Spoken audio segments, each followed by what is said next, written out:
Hey guys, up Andrew, and today we're making a new video about the new poll, Content Poll 12. A couple interesting things on this one. Hope you guys are all enjoying PvP Worlds. I uploaded a video about that yesterday. Hope you all saw that. Maybe I'll link that in the description. So anyway, the new update, 2 sentences about Poll 12, but it doesn't give you a link to it. Kind of strange, but you can find it if you go to the, if you click there. But I have it opened up already, so you just go vote. And just a handful of questions, 11 questions, actually a decent amount. We will introduce a series of Rooftop agility courses and a new agility outfit as described in the Rooftop agility developer blog.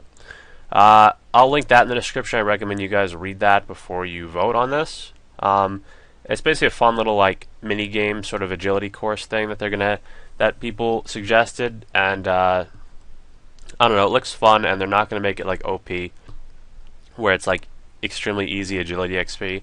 So I'm gonna vote yes on that. That looks fun. Doesn't look like a big deal really. A button will be added to your options menu, allowing you to have your player owned house rendered with its doors already open. Yeah, I guess. Don't really know what that's trying to allowing you to have your player owned. Okay. Oh, okay. They're talking about the actual doors inside the player owned house. They added that option to EOC like maybe a little less than a year ago. So if you're like training prayer in your own house, you don't have to keep opening the door every time you go to the altar. That's fine. Kick option on guests and POH, yes. That'd be really good actually. POH burners will have green smoke to make it more visible.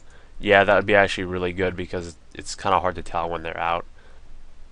The burners will go out if you leave the house unattended. Yes, because you can just light them every time you come in if you're training prayer rather than constantly having to pay attention to them. So yeah, I don't see a problem with that. Staff of the Dead's special attack will be prevented in the duel arena if magic is forbidden. Yeah, because people want to do the DDS stakes. Staff of the Dead autocast menu of Flames of Zamorak. No, because if you think about it, there's Saradom and Strike, and then there's the Claws of Gothics. And the only really one that has any advantage of the others is the Claws of Gothics with the Void Mace, and the Void Mace is really hard to get anyway, or it takes a lot of time. But I like kind of the three of them being kind of even and having their own advantages. If the Staff of the Dead had Flames of Zamorak would be so much better than the others because you have 10% extra damage. I'm talking about the Mage Arena spells, by the way, which you need at least 60 Mage to use and 80 Mage to hit higher with them.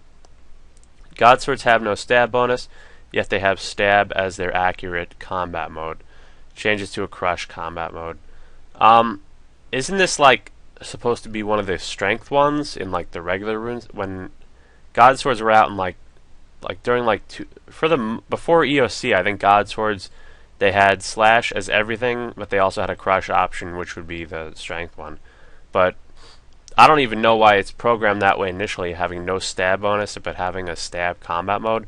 And how do you stab someone with a God Sword? So yeah, sure. Monk robes will be counted as Saradom items in the Godswords dungeon. If you don't know about this, they updated monk robes like a year later, or actually not even that much longer. It might have even been like 2008, early 2008. And they made it so they don't look as like bland. I like the old monk robes better, how they look like now in old school. But they made them so they have like a Saradom symbol. And because they did that, they counted them as Saradom items, whereas monk robes now it's kind of just generic.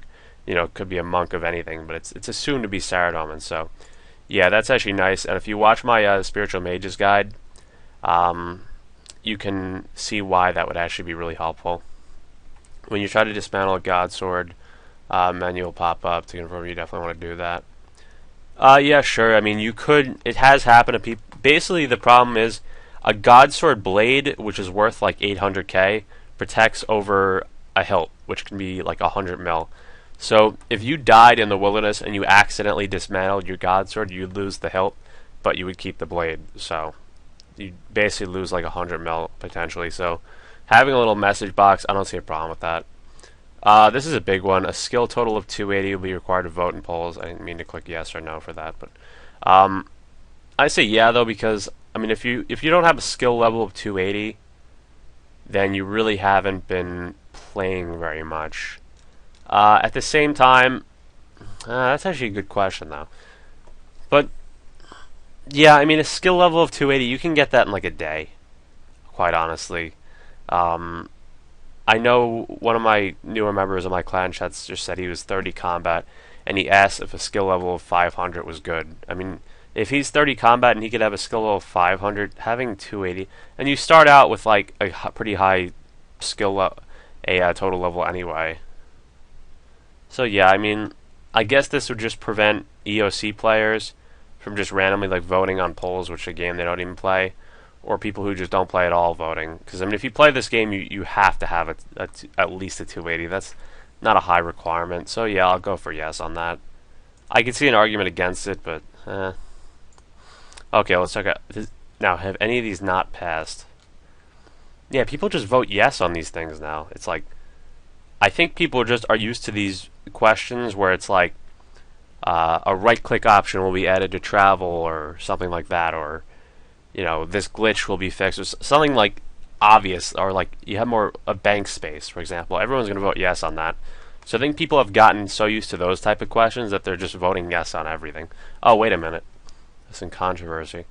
I don't know. Okay, maybe there's actually a reason people don't want the player on house burners to go out immediately, but I think that would be best. What else we got? Okay, we got the monk robes going on. The Godswords gonna get fixed. Staff of the Dead. Okay, I guess that's gonna happen. The Flames of Zamorak. I mean, it makes sense. The Zamorak boss drop, but still.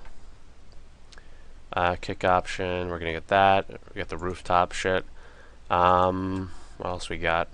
Okay, this actually, they tried to do like a different solution for the Staff of the Dead in Duel Arena a while ago, and that didn't pass, but it looks like this is just flying right through. So that's good. People want to do DDS stakes, I can understand that. And people also like this one. Yeah, I'm surprised. Like, I figured some people would probably say no to this because they'd be like, wow, it's trying to make RuneScape like EOC where everything's so easy. But that's just like a dumb thing. Like, you don't want to do that by accident. Or you don't want to like... I'm sure you could find some scam out of that. Why not? So, wow, a lot of polls. So definitely check out the polls. I'll link them in the description. Definitely vote on these. And have a good day, guys. Make sure you join my clan chat, AndrewAJT62. Like this video if you enjoyed. I really appreciate it. Subscribe. Let me know in the comments what you think. Did you vote differently than me? I want to know why. And also follow me on Twitter and Twitch down below, AndrewAJT62. See you guys later and have a good one. Also, you can check out my PvP Worlds video. I'll link that in the description.